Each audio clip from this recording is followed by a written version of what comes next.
Inescapably. Inescapably. Inescapably foreign. Welcome to Without Borders. I'm your host, Nolan Yuma. If you've been listening to the show, you know this is the podcast for nomads, expats, immigrants, refugees, third culture kids, or anyone else that feels inescapably foreign.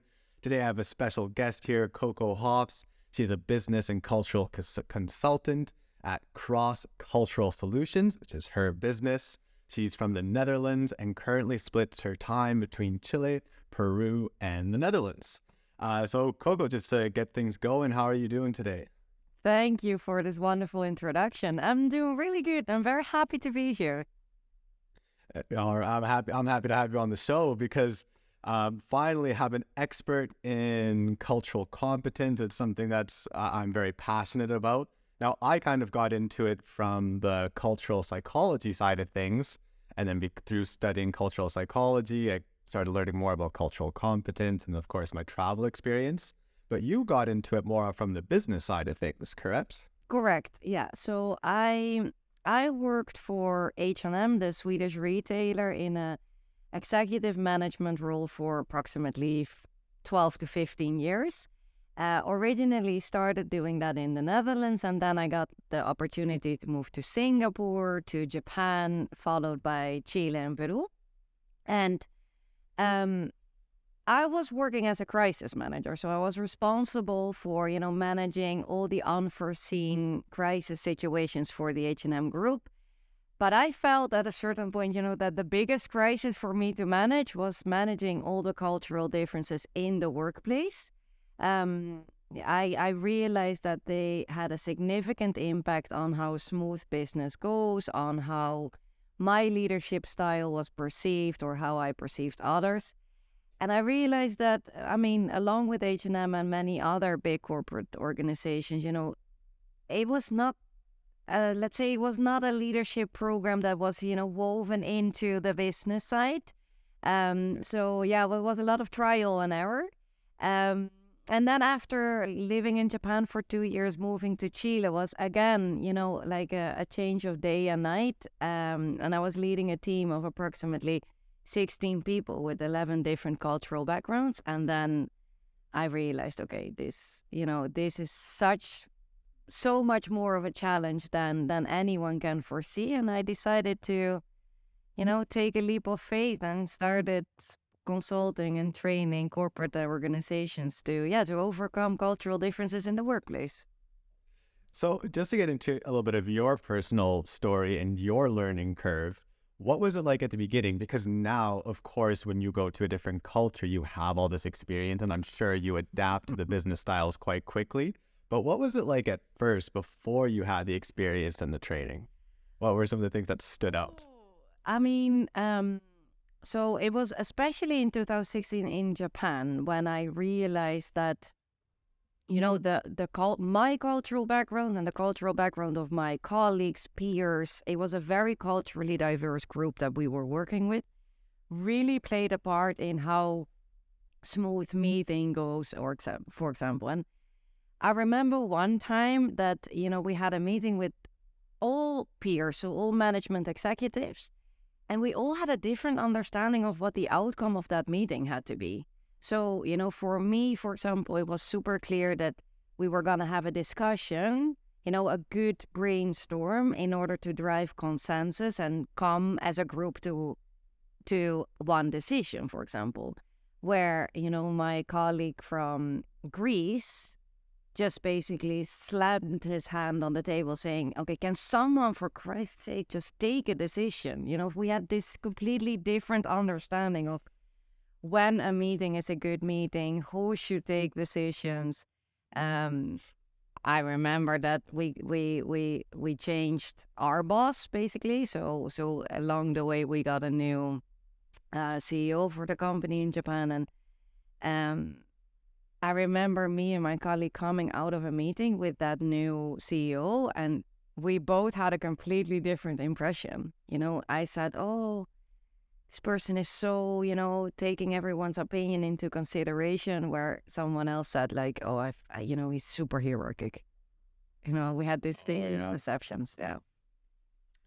Now you're Dutch, so you're an outlier. Well, your country, your culture is an outlier in some Exactly. cases. No, I would say not in some. I think you're very, you're stating it very lightly. No, true, true.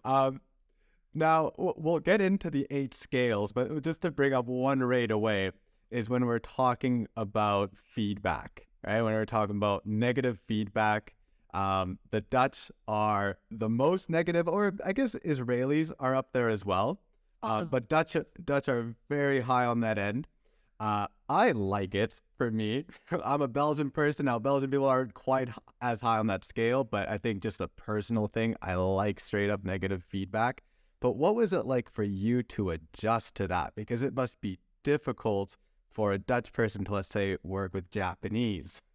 Yeah. Okay. Oh, yeah. Beautiful question. I mean, it's true that Dutch people are extremely comfortable with direct negative feedback, right? You already mentioned it. So that goes both ways. So providing it, but also receiving it. And with that being said, an average Dutch person is also used to the fact that negative feedback stands on its own. So once it comes with compliments, for example, or it's wrapped, around with a lot of, let's say, what a Dutch person would call fluffy wording, it's really confusing. An average Dutch would really perceive that as like, yeah, but what is it that I need to work on? Just tell me what it is, really. So to answer your question, how that was, adjusting to providing feedback in a bit more nuanced way was not so complicated for me.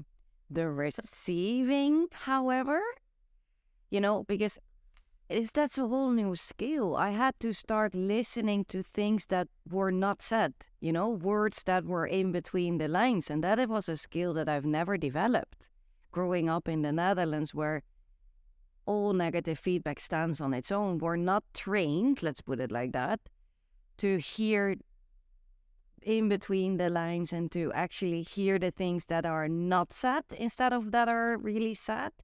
That was super complicated and very confusing for me, and a lot of, let's say, verifications. That was a challenge, really.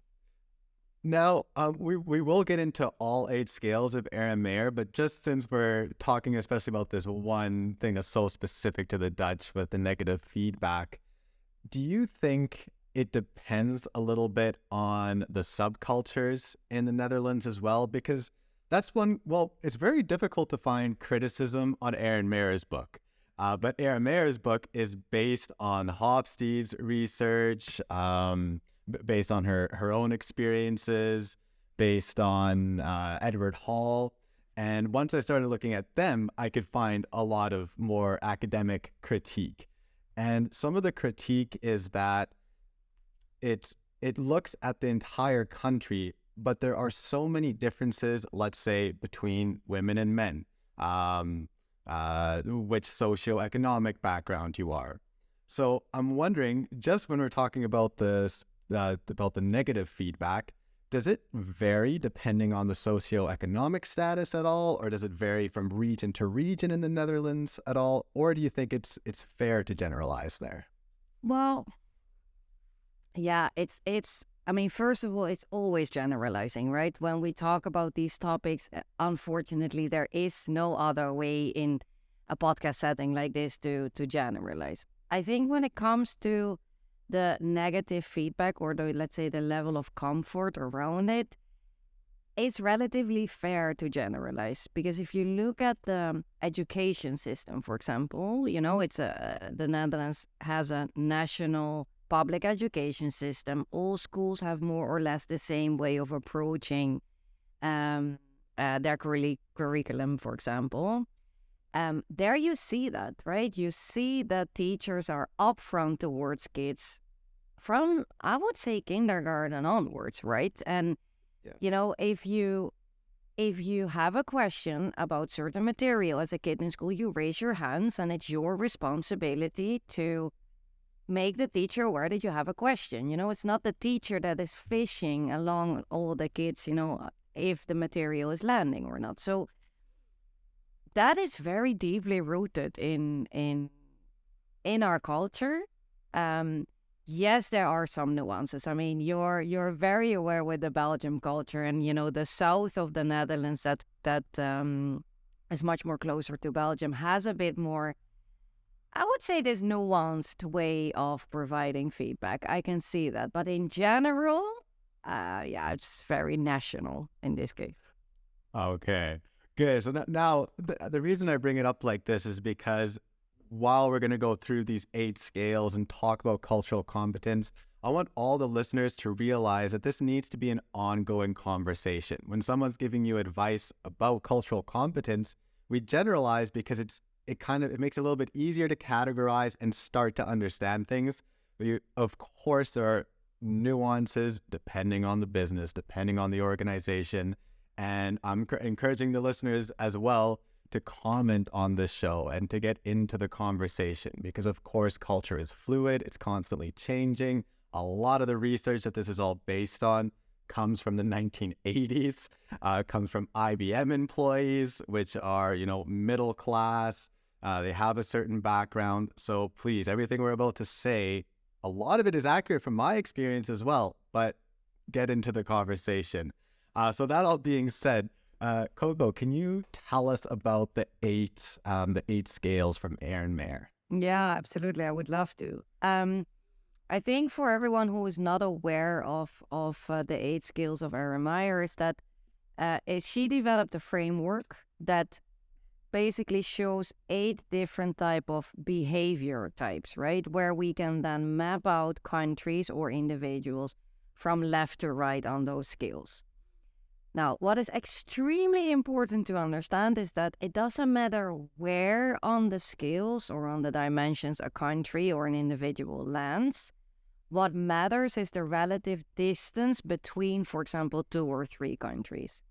And that distance generates or creates a certain perception. So let's say when we talk about cultural perception, basically we talk about that 2 different cultures, let's say Belgium and the Netherlands, can look at Canadians and perceive them very differently. And if we then would see that on the culture map framework, you would, for example, see that Canada falls in between the Netherlands and Belgium. Okay, so 8 different type of behaviors. So the first one is communicating, where from left to right, we look at very explicit communication, like things are said as they are. Americans, Canadians, Dutch, very, very low context communicators. So I'm going to tell you what I'm going to tell you. Then I'll tell you, then I'll summarize it, and then there will be space for you to have questions. Versus the other side on the scale is high context communications, which is very high context, meaning in a dialogue, I assume that we share the same context, and it's not up to me as a sender in the communication to provide the context. So it's more in between the lines.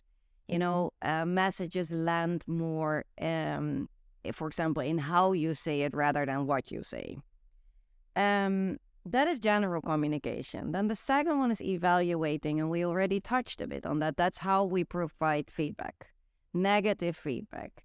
From left to right, very comfortable with direct negative feedback, and on the other side, indirect negative feedback. So, direct we already touched upon, but indirect could be, for example, let's try to find a very concrete example. So, let's say I made a mistake at work, and my boss would come to me in an indirect negative feedback culture. My boss would come to me saying, hey, you know what? I talked to my wife yesterday over dinner about what happened with you the other day. Yeah, she was saying, that would never happen to me. In the Dutch directness, that would be the equivalent to, that was really bad. Please make sure that would never happen again. I don't want to see that. It's the same, it's a different way of saying the same thing. And then the third one is leading. That basically shows how much we defer and refer to authority. So are we more comfortable with hierarchy?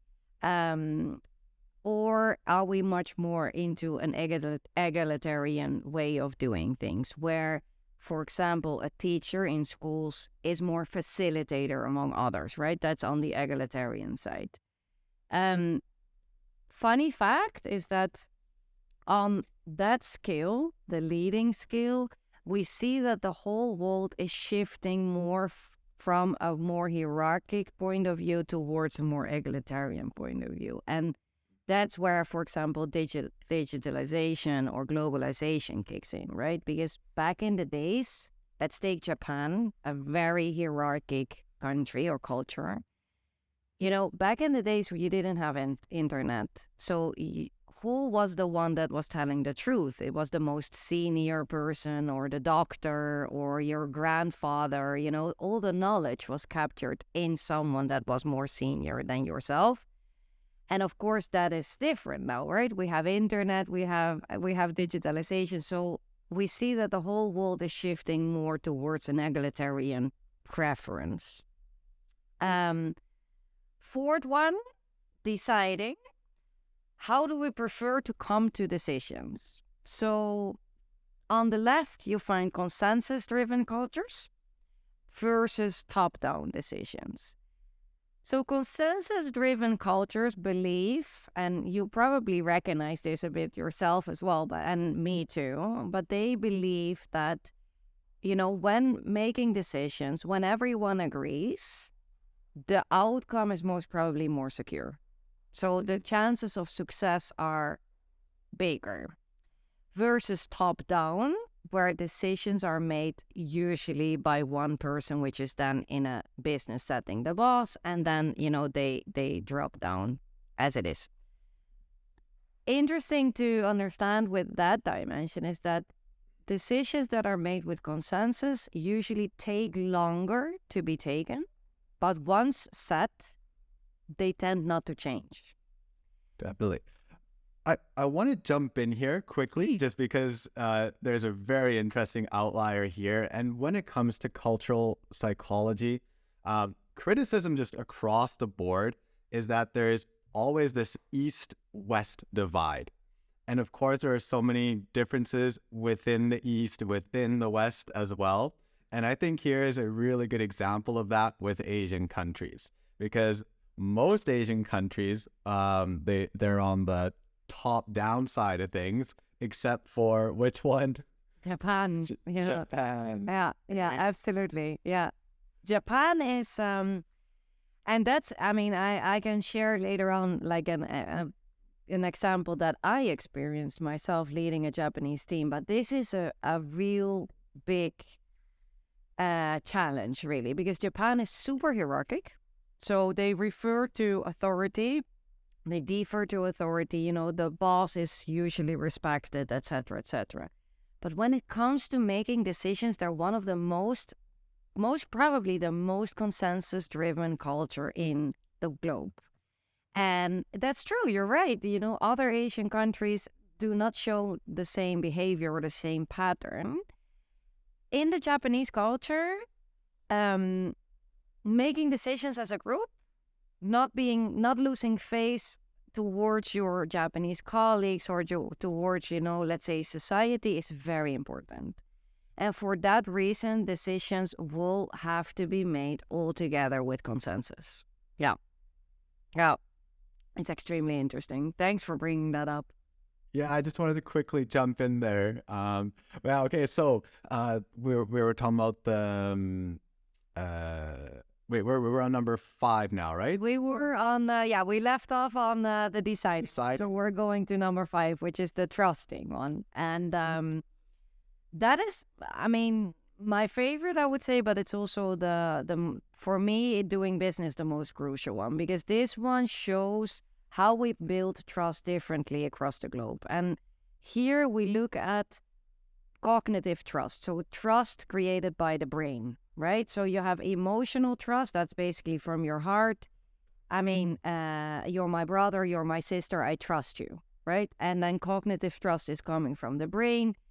I see that you have done a great job. I see that you handed in your work on time. You're never too late in the office. I trust you.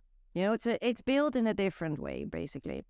And what you see on that dimension or on that scale from left to right is task-based trust, which is much more cognitive, meaning I see that you're on time, you meet all your deadlines, I trust you. Why do I want to do business with you? Well, I have a problem, you have a solution, you have a good story around it, we sign a contract and let's get the show on the road. Versus relationship-based trust. Well, I think it's important for you to understand that every human, regardless of cultural background, is human relationship oriented, right? We're social animals, so to say, right? We really like to interact with people. However, how much time you're willing to invest in that in order to do business together differs across the globe. And this dimension shows, for example, that on the right side, the relationship-oriented trust-building cultures, China, Japan, Latin America, but also many of the Arabic countries. Many of the Arabic ones, yeah, very good point. But also, Spain, Italy, Southern European countries as well, where the relationship and developing the relationship in between humans is much more important. It's something that we also see, for example, in emerging markets where, how do I know if we do business that I get my money? Yeah, I mean, we can sign a contract, but that's worth nothing, right? When the shit hits the fan. Sorry for my French.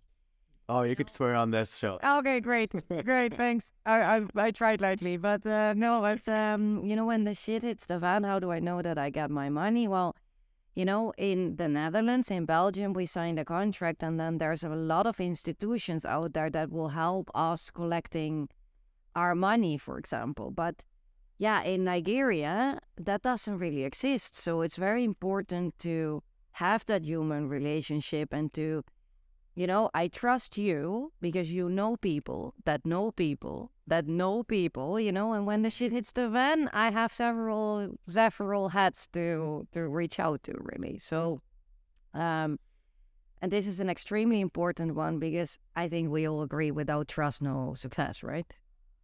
Now, I'm wondering from your experience, how accurate has this scale been for you? Because this is one of those where it seems like a lot of the data is anecdotal, and there's a lot more data in Western countries than there is in especially a lot of Arabic countries.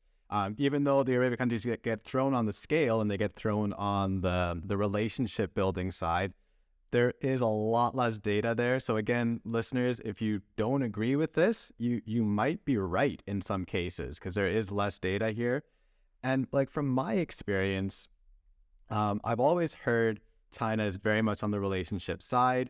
All the literature you read, it's accurate. It relates to Erin Meyer, and it's been confirmed in many ways. But when I worked for some Chinese companies online, we weren't allowed to have a personal relationship. We weren't allowed to share our emails. We weren't allowed to really have this relationship outside of class, which kind of contradicts all this. And then I started thinking, whoa, is everything I learned in cultural psychology not right about this? But then the the Chinese government outlawed it, that foreign people weren't allowed to teach anymore online. So the businesses had to restructure. I was able to stay in touch with some of the students because they found me online. And that's when all of a sudden I noticed how much they love the personal relationship. And that's one of the reasons they also looked at me, because when I can't help it. When I teach, I love to get personal. It's just the way I am. Even though I should maybe adapt to some different cultures, I don't in that case. I just love to get personal and get into those conversations. And then I noticed that they do kind of crave this relationship building aspect of things. And to, like, let's say, find other clients, it all depends on who you know. But then there is this strange contradiction with these online businesses because it didn't matter who you know. It was all about which degree you had, which university you went to. Like for me, I noticed I was filling out the survey, and then the second I went to UBC, which is one of the top 100 top 100 universities in the world. Then all of a sudden it was like, boom, I don't know how the algorithm works, but I was right at the top. Incredible. And then you see that to me is task-based. Yeah. So yeah, I was just wondering what your experience is with this is. Is it sometimes in China that it maybe is more task-based than the literature says? Or I don't know. The truth is I've never lived or worked in China, right? I have worked with Chinese. And I mean, let's be honest, we're generalizing because China is, of course, gigantic, right? There must be so many subcultures out there as well. Yeah. I think what I also picked up on the story that you were telling about you teaching, their hierarchy plays a part as well. So they're very relationship oriented, and in order to do business, it's important to develop that personal relationship. However, if you're in front of the class, and you're the superior teacher, then that is not super appropriate. So that might have been in the way, it could be, I don't know. There's probably more nuances to the story. It's true that Chinese are definitely more relationship oriented versus, for example, Canadians or Scandinavians as an example. And doing business requires investment in the relationship. Not so long time ago, I spoke to a Scandinavian company that actually went to China to pitch for a bidding. They wanted to become a business partner of a Chinese company. They flew in, they pitched, they flew out. And competitors actually flew in, pitched, stayed, developed a relationship, were there, were available, created time in, I think Shanghai was where they were. And, they were chosen over the other because, developing the relationship and making time and being available. And I mean, back in the days, you had to get drunk together in order to see who you are beyond your professional persona. I think that is changing. Do you remember the word in Japanese for that? Nomi. I forget it right now. I wish it was something. Well, the English way to put it is Nomunication. It's basically, it's a communication versus nominai, I believe. Oh, I don't remember, but it's basically making someone speak by drinking. Yeah, and I think it's so interesting, especially in a culture like Japan, where you have to save face a lot of the time. You have to have multiple personalities to make sure that you're acting in the correct way, depending on who you're with. But then when it comes to getting together with your colleagues, you got to get drunk just to show that you're able to trust the other person's way. Like if I'm able to make a fool out of myself in front of you, then we can trust each other. And when I read that, like I'm someone like I don't drink very often, but sometimes when I do, I like to let loose. And I think one of the reasons I like to get let loose, especially when with people I'm getting to know, is because then after that, I feel like it solidifies the relationship. Yeah. I mean, unless you get into a stupid drunken argument or something. But a lot of the time, I feel like, ooh, we kind of do something mischievous together. Like, I let you know something that I shouldn't have let you know, and now we're much closer. And I think it's so spot on. But it is. It's so spot on. You're really spot on there because, it's in business settings, it's basically, are you capable and willing to go beyond your professional persona? Are you capable to show who you really are and show vulnerability, really? And I mean, I remember me being Dutch, and for whoever doesn't know that, I mean, this is not very Dutch at all. I mean, we have a very, very super clear split between work and private life, right? And I was shocked.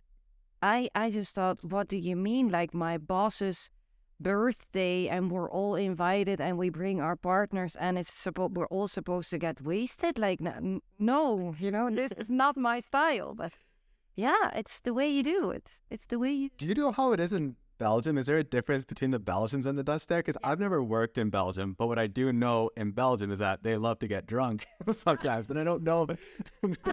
I don't know if that's only in a friend setting, because I've only done it in a friend setting. No, it's actually the difference between Dutch and Belgium is, if you look at the culture map from Erin Meyer, are gigantic. They're gigantic. And that is really tricky because, as you know, part of the country, we speak the same language. And that is not an advantage. That's, in this case, not an advantage at all. Same, Belgium and France are very different, partly speak the same language. It's very challenging. And Belgians are much more relationship oriented. So I don't know if it's related to them really liking to be drunk, but but they're definitely more relationship oriented. Yes, so they're willing to invest more time in the human relationship in order to build trust. Yes. Yeah. Scott. Yeah. Definitely. Okay, so which scale are we on now? Well, let's continue.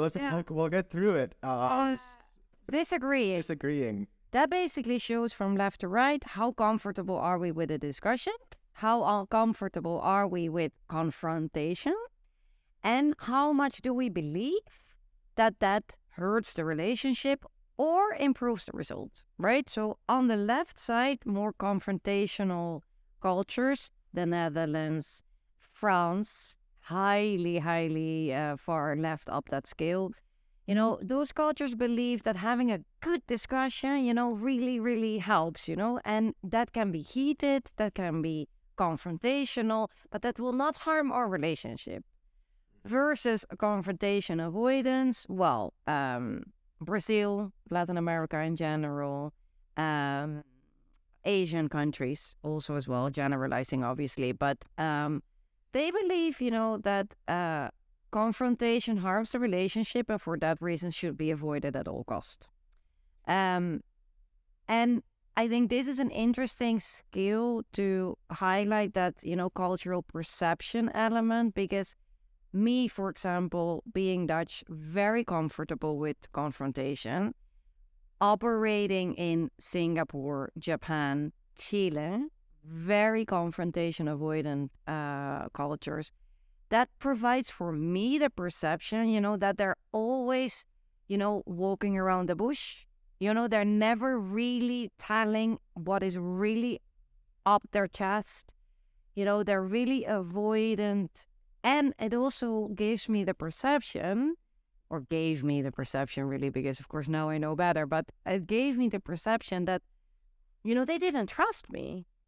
Because for me, it's so comfortable to have that discussion, but for them, it's not. So, it creates this perception that really, becomes big.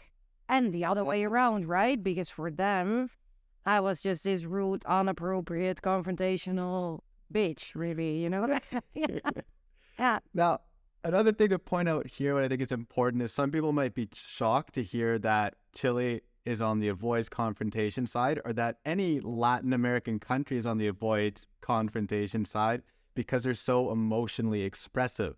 But that's not the same thing. You can be emotionally expressive and avoid confrontation, right? A lot of people, especially if you don't understand the language and you hear the people going at each other, they're just talking. They're not actually in an argument. That's just the way they're expressing themselves. And the Dutch, exact opposite, right? Very confrontational, but not emotionally expressive. No.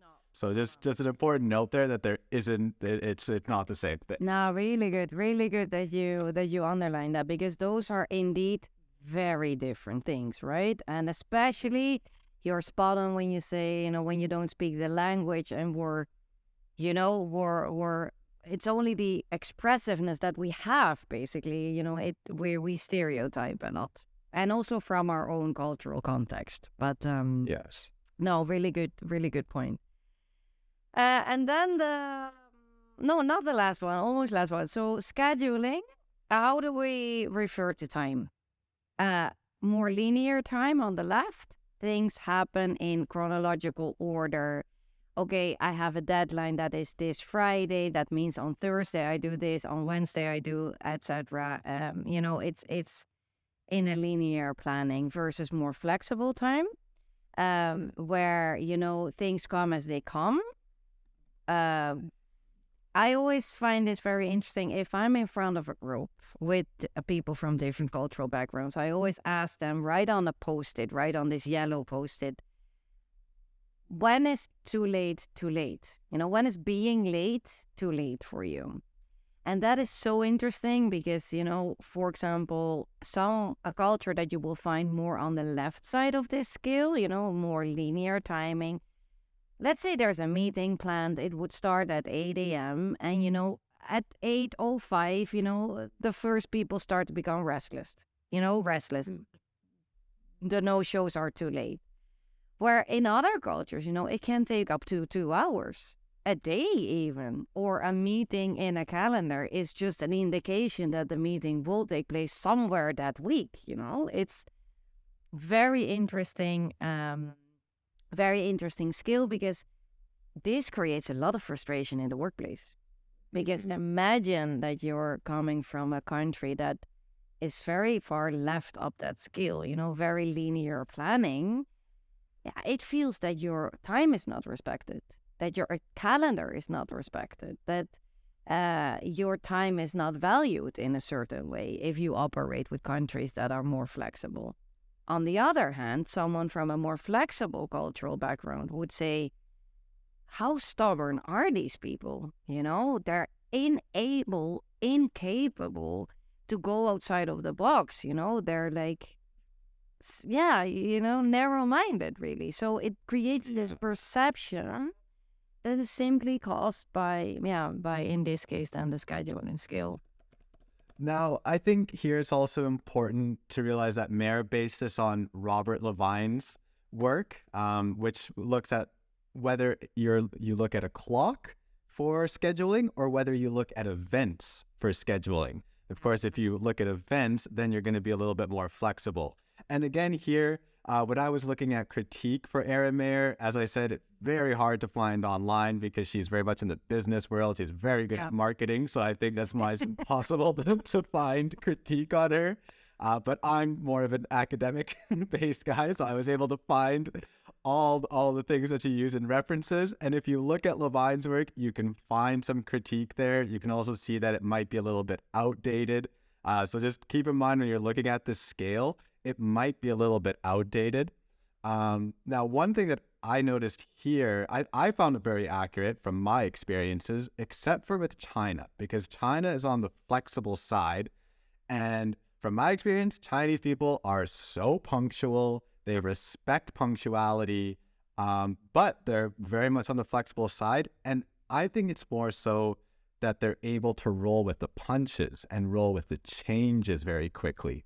And I think that's something important to take in mind with this scale too, that some of those countries that are on the flexible side doesn't mean that they don't appreciate punctuality. It means that they're just very flexible and that they can change things quickly. Yeah.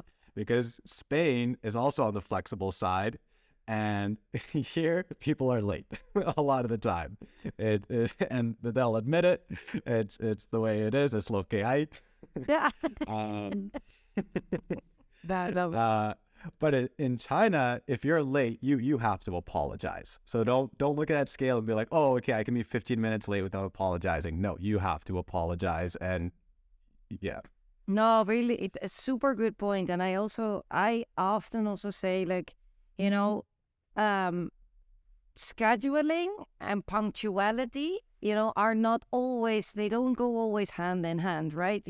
Punctuality, I would say, it has to do with, okay, do you show up on time? Which I think China is a super good example. Because yes, do you show up on time in China? It's disrespectful to come late to a meeting, but they have indeed this more flexible approach to changes of, for example, a calendar, or when does someone receive the trigger or get annoyed or feels that it goes beyond their preferences, and then Chinese have a bit more tolerance, I guess. Yeah. Yeah.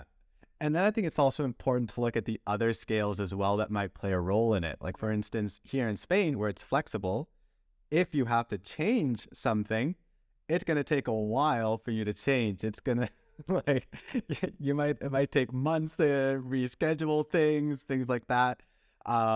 Whereas in China, it's going to be very fast. Yeah. And that might have to do a little bit more with the top-down side of things, the hierarchical side of things. But so it's just something to realize that you have, when something kind of confuses you on one of these scales, make sure to look at the other scales as well to see what's influencing it. Yeah, really good point, because, again, it doesn't really matter where on the scale a country lands. It's the distance that creates the cultural perception. But it's indeed the combination between all of those. Back to the example of Japan, super hierarchic, but at the same time, the most consensus-driven country in the world.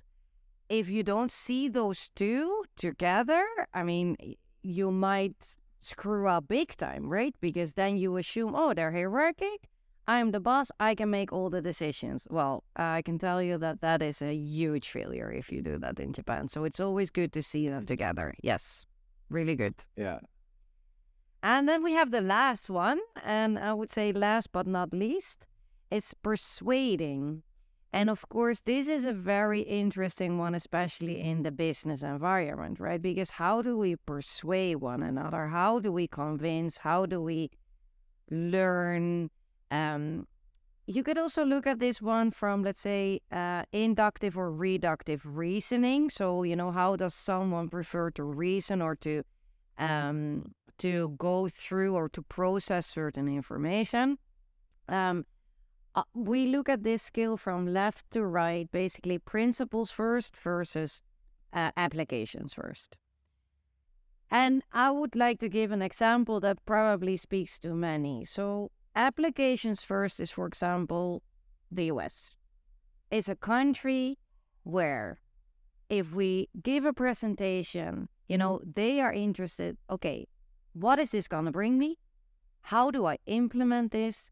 Where can I start? How do I start? And they are not so, let's say, driven by, okay, where does the information come from? Where does all the data come from? Who filled in all the data? Like the backbone behind the material. It's much more about, okay, let's get this show on the road, let's book results, incentive driven. That is countries that you will find on the applications first side of that skill.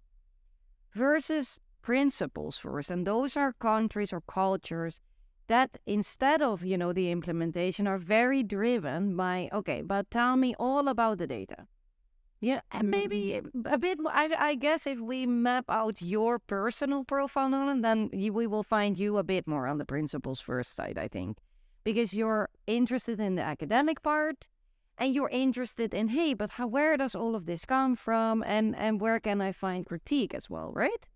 Yeah, me personally, but I think I might be a little bit conflicted here. Also, one of those third culture kids type of situations, because as a Belgian person is very principles first, I believe. But I was raised in Canada, which is very applications first.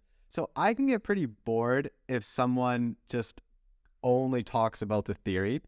And no, but this but I love the theory as well. It's just like, how do you present it? What's the rhetoric side of things? Yeah. So no, and then this is extremely good example. So someone that finds him or herself on the applications first side of that skill, if that person needs to listen to an hour and a half of all the theory and all the academics behind some sort of material, that person will mentally, physically, and in all angles check out, right? And this is why in business, this is such a crucial one, because here, especially when you do business internationally, you will find people from all sides of that scale, right? So from all the way left, all the way right, and everything in between. So here I always recommend, you need to really plan your presentation according to this skill. a bit of theory, a bit of implementations, a bit of, application, and back to the theory, and also inform your listeners that this is going to happen, that they will feel, okay, there's going to be a moment where you check out. Stay with me. I promise, I'm gonna come to whatever is your preference. So, this. I also think it's important to point out that this is especially with persuading, with presentations, of course, in the business world. Now, I don't know how accurate this is, but I definitely have a passion for learning languages. I work as a teacher as well, and I've noticed that in Germany and Belgium, where I think languages are taught very well in the public school system, it's not all theory first and principles first. Like, you do learn the grammar and stuff, but you also start talking right away. And then in Canada and in the States, it's actually the opposite, which is strange, because you would think an application first country, aren't they just going to get people to start talking? And you don't. You just sit there conjugating verbs all through high school. You leave high school, you don't speak a word of the other language. No. So what about, like, in Holland? Because in Holland, languages are quite good too in the public school system. I mean, you all speak English fluently by the end of it almost. I think always a bit of misconception, to be really honest, but really? Yeah. Well, no, but I hear what you mean. It's not. It is. You're right. Languages are spoken quite properly, I would say. It's applications first. It's more applications first versus principles first, the Dutch culture. Yeah, okay. Interesting, for example, maybe I've never really thought of it, in from a language perspective. Yeah, when I started thinking about it, it seemed different than the business world. Yeah, I'm with you on that one. Interesting example, for example, is if you look at this skill, Germans are highly principles first. Japanese are highly principles first. Super strong car manufacturers, because if you want to build a high-performing, very safe engine, it's very convenient to be principles first, right? Because you really want to make sure that every single thing has been checked and protocols are followed, and you really want to get to know all the ins and outs of, the process. Where, for example, in an applications first, it would be, okay, let's get this show on the road. But if you're building a Formula One car, that's not recommended, I guess, So that's where you can see a bit of this tendency as well. Yes. Definitely.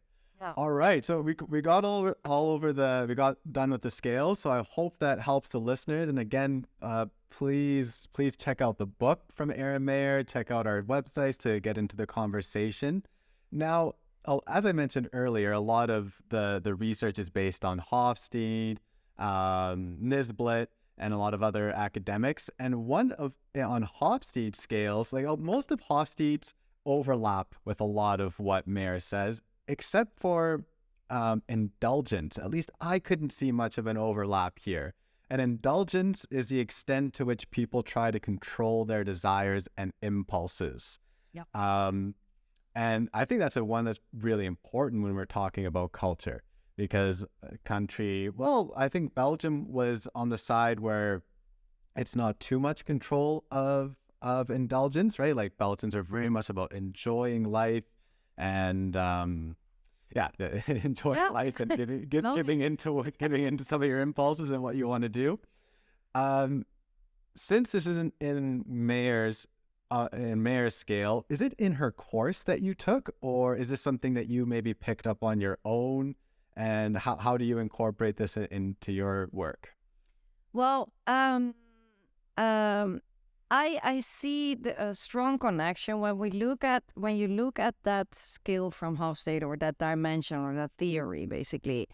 I very often refer to also external or internal locus of control, meaning, how much do you believe that you as an individual influence the outcome of certain situations, scenarios, etc. because I also see, but this is my personal opinion. I also see a correlation between, for example, religion there. Because people that practice religion, they also they for the lack of a better word, they're more comfortable with surrendering to the universe versus people that are not at any point practicing religion. And how much do you believe that certain things are just out of your control, and are you then also capable and able to just let go and enjoy life, really, just as a to put it lightly. Do I use it? That's a good yeah. Depends. If I'm guiding, for example, a senior executive that is gonna move from A to B in order to lead his or her company in another country, for example, then it comes in. Because if someone has a very strong, let's say, external locus of control, believing, that certain things are just out of my hands and, let's just try to enjoy the ride. But if that person moves to a country where that is less common, that can potentially create some hiccups, right? Other than that, in business, I don't see this as super relevant in the daily life because, I think we all agree regardless of cultural background, that in business, yes, certain things are out of our control. However, we still need to work our ass off in order to make it happen, to book results, right? You see what I mean? Or Definitely. It makes me think of something else with how likely you are to hold an incremental view of people. And North Americans are less likely to hold an incremental view than people from some Asian cultures. And it makes sense. Like if yeah, so like it makes sense if your self varies from situation to situation, right? When we're talking about a lot of Asian cultures, saving face, so your self has to vary from situation to situation. It seems likely that you would embrace the entity theory. And they did this with some studies, and they found that 60% of Chinese high school students said that the key to success in math was to study hard. In contrast, less than 25% of American high school students felt this way. Wow, incredible data. Yeah. Yeah, I mean, it's very interesting. I think, there must be a correlation there.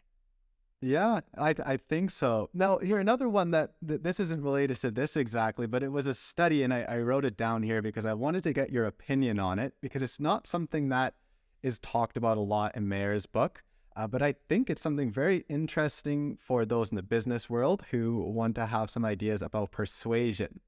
So this was a study done by Peng and Nisbett in 1999, and half the participants received only one argument, either argument A or argument B. And then they were asked to indicate how compelling they found it to be. Both Americans and Chinese who received only argument A tended to view it as more compelling than those who received only argument B, because these participants saw only one argument. They did not witness any potential contradiction. The other half of the participants were asked to evaluate both of the contradictory arguments. These participants saw a potential contradiction. And then how does seeing the contradiction affect evaluations and arguments? So when Americans encounter two contradictory arguments, they come to view the better argument as even more compelling than when they encounter the same argument by itself. In contrast, when Chinese encounter two contradictory arguments, they come to view the weaker argument as more compelling than when it is presented by itself. So I think this could be something very important to start thinking about in the business world. I hear you, because I mean, it's the first time I hear this. I think it's beautifully set up. I think it's a great experiment, really. I'm thinking of what could be the driver, because that got me the most. What is the driver that the Chinese participants, so to say? it comes down to like the holistic thinking, apparently, right? So if you're more of an analytic thinker, you're going to separate them. But if you're a holistic thinker, you're more accepting of contradictions. Yeah, exactly. Has to be that. Yeah, because but then basically when they have received both arguments, Chinese then showed to have a preference towards the weaker argument, right? Do you also believe that that is then coming from the holistic thinking? Yeah, because they're more open to having different viewpoints there, right? They're more accepting of having two possible truths, and that also I mean, we get in a whole other discussion here, but that really comes down to like Aristotle, their viewpoints of like if A is B, then A cannot be. If A is A, then A cannot be B, right? Those kind of viewpoints. Whereas if you look at Guiguzzi and some of the rhetoricians from China, it's quite a bit different. And it's more about understanding that there are multiple truths and that things are fluid. And yeah, well, this is a whole other discussion. But very interesting one, but for another time probably. But no, really interesting study. Yeah, I love it. Yeah. So, Coco, we're coming up on an hour here. We haven't got too much into your story. So, is there anything that you want to mention to the listeners about your immigration story from going from the Netherlands to Chile and Peru? Well, I mean, I would love that. And I think it's to make the connection also to, the information that we talked about earlier today is that if I would have known, coming from the Netherlands, working in a multinational, international environment for several years, and then I moved to Singapore, to Japan, to Chile, Peru, if I would have known the impact of my Dutch cultural roots in my effectiveness doing business across cultures, really, I would have been, a much happier person. Leading my team would have been so much more, let's say, easeful. And, my team would have been happier also. And I think we're all packed with stereotypes. And those are dangerous because the reality is so much more complex than that. Look at yourself, Nolan, you're a third culture kid. You have a cultural profile that is unique.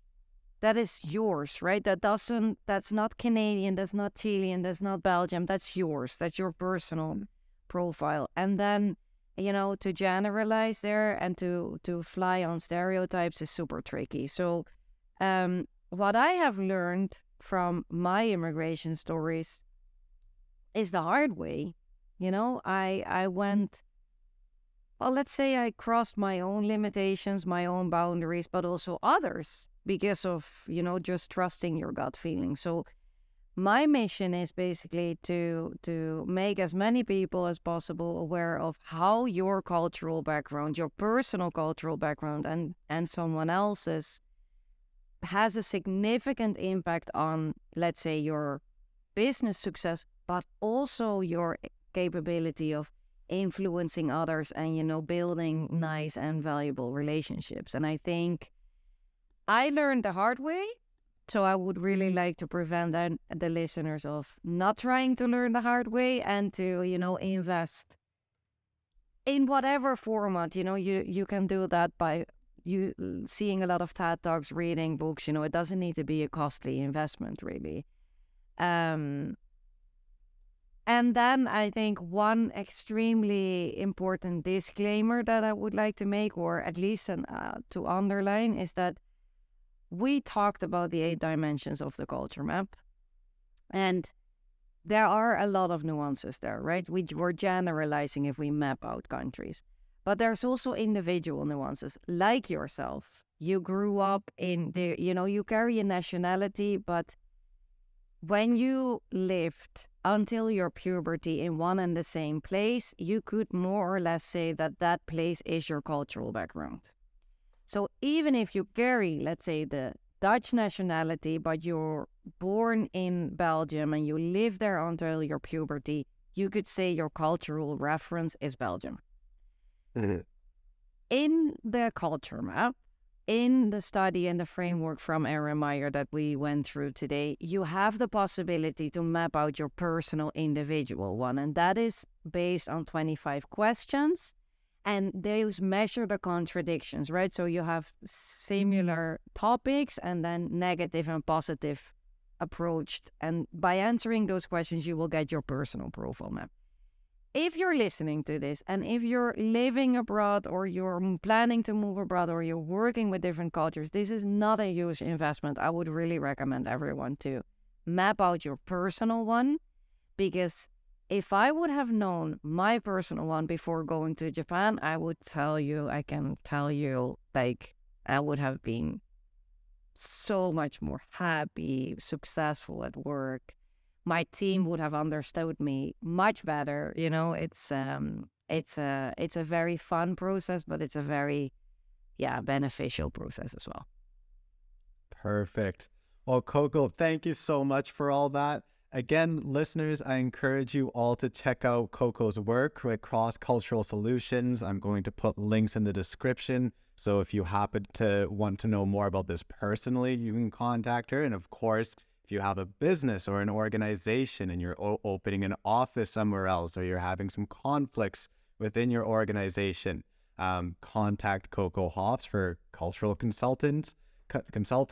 Now, if you're interested in English classes with the business English side of things with some cultural competence and cultural consulting, that's something that I offer on my website as well. So you can check out www.withoutborders.fyi, and I encourage you all to join the conversation, because as much research as we've both done, I don't want to pretend that we have all the answers. This needs to be something that is discussion-based and that is ongoing. And remember, listeners, there's a new episode every Tuesday, so tune in next time.